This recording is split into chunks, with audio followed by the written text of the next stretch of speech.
Hey guys, today is the first episode of the Zeke Sky Podcast Superb Fitness Series. I dropped this podcast in its first form on Spotify a couple of hours ago, and now I'm going to do a live podcast talking about the idea that's here. This is the first live stream I've ever done.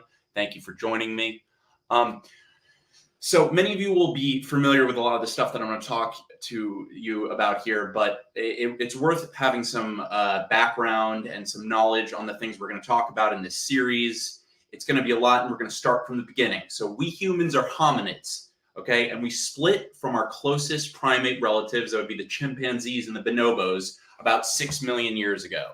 And the early versions of our species, like Ardipithecus, had long arms, long curved and grasping feet, which indicates it existed a lot in trees. It started to walk upright, which suggests that this sort of creature existed in two worlds. It was trees and land. And this land capacity was developed over the course of many generations. The evolution of an upright hominid is important to us in talking about exercise because the early versions of humans had the ability to better navigate the ground. And eventually, by about 2 million years ago, these early humans are hunting other animals, not just weakened ones, but the ones that could escape. And it's this change that set us apart and made us the genus Homo, of Homo sapiens. And at this point for humans, diet became, let's say, a sort of destiny. Food doesn't just shape our insides, it can determine our entire way of life. Certainly in prehistoric times it did. Some foods are easier to acquire, right? Like grass doesn't run away, for example. Other foods require more sophistication, more exertion. It also requires more cooperation, which will start to, it slowly shapes human social behavior, at least in the very early days. And it's hard to hunt a zebra alone, right? So let's put ourselves in the position. It's hard to just go out and hunt a zebra.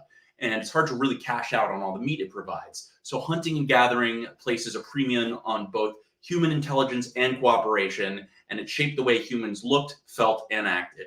And humans went further and further to find food. Some early humans even evolved to run prey to exhaustion, ran to prey until they caught it. And when a trait or behavior like this starts happening, our physiology comes to depend on it. That's probably the root of our ever-growing appetites, for example. We can see some of this in the food that we eat, actually. Vitamin C, for example, is something that early humans evolved to self-produce through a gene mutation. But then early humans ate so much fruit that this self-sufficient production became an unneeded cost. Their bodies adapted to their behaviors and stopped producing vitamin C in-house, which is why the present day monkeys, apes, and humans actually all get scurvy and die without enough vitamin C. Okay, so in my view, we should exercise for the same reason. It's something that naturally occurred in our existence, gave us a benefit, and now modern life has freed us from the necessity. We have to remind ourselves of it constantly. And it's been a long process between our old necessities and our new laziness. As the years go by, civilizations become more sophisticated. Supply lines have actually freed a lot of humans for a long time when the need to produce the type of effort that once allowed us to fill our own bellies. History went on for a long time with certain places that had different treatments of exercise. Let's look at a couple. Let's go back about 10,000 years ago, the Neolithic agricultural revolution. Let's talk about that for a second. The Neolithic agricultural revolution marked the conclusion of primitive lifestyles and signified the dawn of early civilization. This historic period was kind of defined by important agricultural developments, including animal and plant domestication and the invention of the plow. These advancements made it possible for hunter-gatherer tribes to obtain vast amounts of food while remaining in the same area, thus transforming a primitive man into a sort of agrarian. And this time in history kind of represents the beginning of a more sedentary lifestyle. People kind of settling down, not exercising so much because you don't have to, because the bear's not going to eat you, right? Because you're all together and you can kill it in a little village, or you got all your food right next to you. And that's the beginning of this cycle of sedentarism. Now, ancient civilizations, we've talked about them on my podcast, China and India, let's say the 2500s, to about 250 BC, right around Christ. Let's talk about China. I mean, in China, we have a philosopher you've probably heard of called Confucius, who encouraged participation in regular physical activity. It was kind of recognized that physical inactivity was associated with diseases. We might call it diabetes and stuff like that today. Consequently, Kung Fu gymnastics were developed to keep the body in good working condition. Kung Fu exercise kind of consists of various stance and movements characterized by separate foot positions. We've all seen it. I've done it. So imitations of different animal fighting styles, actually. And in addition to Kung Fu, Other forms of physical activity existed throughout ancient China, including archery, badminton, dancing, fencing, and wrestling. India is also another place where exercise existed, but it was sort of discouraged by some of the religious classes, including the Buddhists and the Hindus. And they tended to advocate for the neglection of body almost. And the importance of fitness within society there is relatively low, but an exercise program sort of related methodologically, I guess you could say, to the Kung Fu style in China was starting to be practiced in India. And we know that method of exercise today as yoga. Though the exact origin of yoga has yet to be identified, yoga has existed for at least 5,000 years. Translated, yoga means union and refers to one of the classic systems of Hindu philosophy, and it strives to bring together and personally develop the body, mind, and spirit. Yoga was originally developed by Hindu priests who lived frugal lifestyles and characterized their life by discipline and meditation, the typical things we would think about. Now, through observing and mimicking the movements and patterns of animals, which is kind of what our buddies in Kung Fu were doing too, they seek to achieve more balance with nature. And this aspect of yoga, which is known as Hatha yoga, is the form which most Westerners are most familiar with and is defined by a series of exercises and physical postures. Besides balance with nature, ancient Indian philosophers recognized giant health benefits that have been widely acknowledged in the modern day United States, and we should take them seriously. The Near East has a tradition. We're talking about Syria, Babylonia, Egypt, Palestine, Persia, those places. The best example of a civilization utilizing fitness for political and military purposes is maybe the Persian Empire, which I've talked about on my podcast. Persian leaders demand a strict physical fitness regimen. It's important. It builds their culture. In ancient Greece, we get the same thing. Maybe no other civilization has held fitness in such high regard as ancient Greece. The idealism of physical perfection was one that was embodied and encapsulated perfectly by Greek civilization. The appreciation for beauty and body and importance of health and fitness throughout society is one that is unparalleled in history, actually. Greeks believed the development of the body was equally as important as development of the mind. Physical well-being was necessary for mental well-being in the view of the Greeks. So the need for a strong body and harboring a sound mind was kind of like an equal task. Many founding medical practitioners facilitated the growth of fitness throughout ancient Greece, including the likes of Herodotus, Hippocrates, who you might have heard of through the Hippocratic Oath, and Galen. Now, gymnastics, along with music, is considered to be the most important classroom topic in Greece. A common saying in ancient Greek times was exercise for the body and music was for the soul. Gymnastics kind of took place in a place called, I think they're the palestras. And these were sites of physical education for young boys. And the palestra consisted of an indoor facility, and it was used for gymnastics and wrestling and jumping. And when adulthood was reached, typically between the ages of 14 and 16, the site for fitness training switched from those palestras to like gymnasiums. And exercise in these places was supervised by kind of like adult teachers who were known as fitness trainers. Now let's talk about the Spartans. The Spartans are my favorite. We love the Spartans. We love the Spartans in America. We love the Spartans in Hollywood. Let's talk about them for a second. Historically, the Spartans of northern Greece valued fitness maybe even more than anyone else in Greece, besides maybe the Athenians and the Thebans. The heightened interest in fitness within the Spartan culture, the Spartans who we know from the movie 300, in case anyone's lost here, was primarily for military purposes. During this era, Greek states were frequently at war with each other. Fighting skills were highly correlated with physical fitness levels, making it imperative for individuals to maintain high fitness levels. Spartan society requires males to enter a fitness program at the age of 6, and this is called the agoge.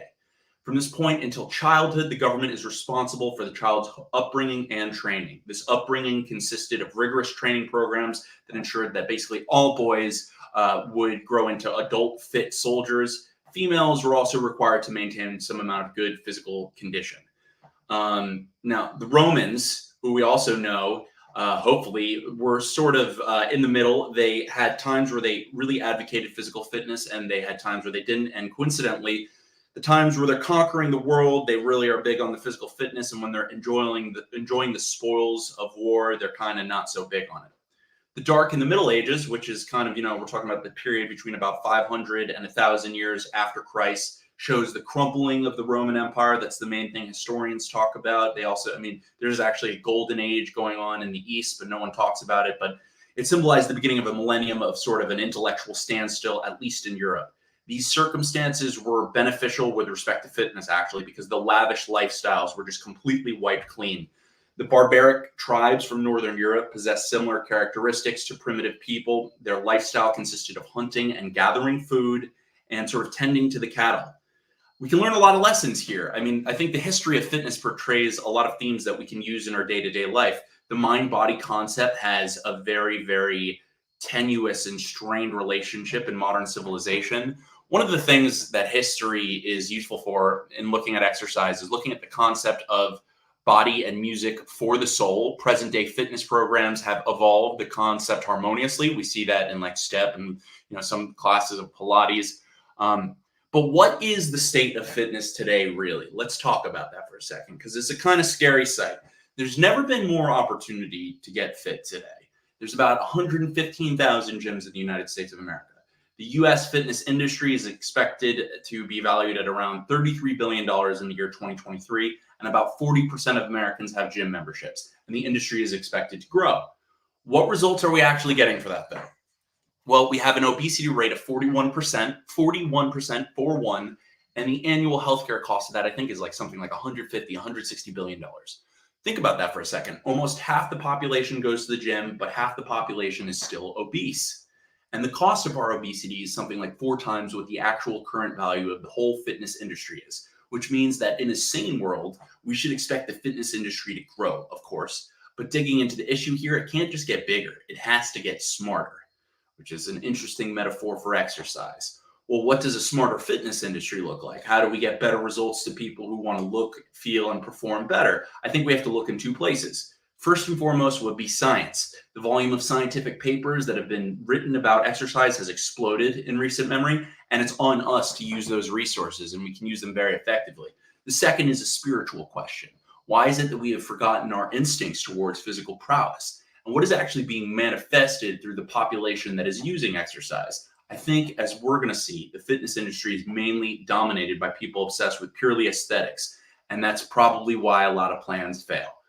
Let's look at the first angle here, though, which is science. Scientific protocols and scientifically based training patterns have really come around a lot, both in how we carry out experience and the priors we have about the human body going in. We're continuously digging up more and more artifacts based on new data sets, new experimental protocols, new supplements, all of this kind of stuff. And the new research gives us way more hype around exercise than just looking at physiological data and musculature does. Now, there's a lot of talk, about the mental health benefits of exercise too, and I'm going to outline just one. There's a study from the University of British Columbia. Researchers found that regular aerobic exercise, the kind that gets your heart and your sweat glands pumping, appears to boost the size of your hippocampus, which is the brain area involved in verbal memory and learning. Resistance training, balance, and muscle toning exercises don't have the same result. This is only for running. Now, this comes at a crucial time. Researchers say one case of dementia is detected like every 4 seconds or something like that, I think it was. So they estimate that by the year like 2050, more than 100 million people have dementia worldwide. Exercise helps memory and thinking through both direct and indirect means. The benefits of exercise come directly from its ability to reduce insulin resistance, reduce inflammation, all of that good stuff. Now, many studies have also suggested that the parts of the brain that control thinking and memory, the prefrontal cortex and the medial temporal cortex, have greater volume in people who exercise versus people who don't. Now, I want to drive this point home. The downstream effects of exercise work as a sort of feedback loop. The mechanism here could be more exercise equals less body fat equals less toxicity induced by stuff like alcohol and bad diet, which in turn permits more exercise and more clean thinking and activity. So in other words, you don't want to just measure the effects of exercise. You want to measure the effects of the effects. So I think what this starts to mean is that exercise potentially has effects that go beyond what we can measure in the first order. I'm glad you guys tuned in for the first live stream episode of the Zeke Sky Podcast. Please subscribe, give us a review. I'm going to be going in way deeper on stuff like this in the very, very near future. And it's good to see you guys today.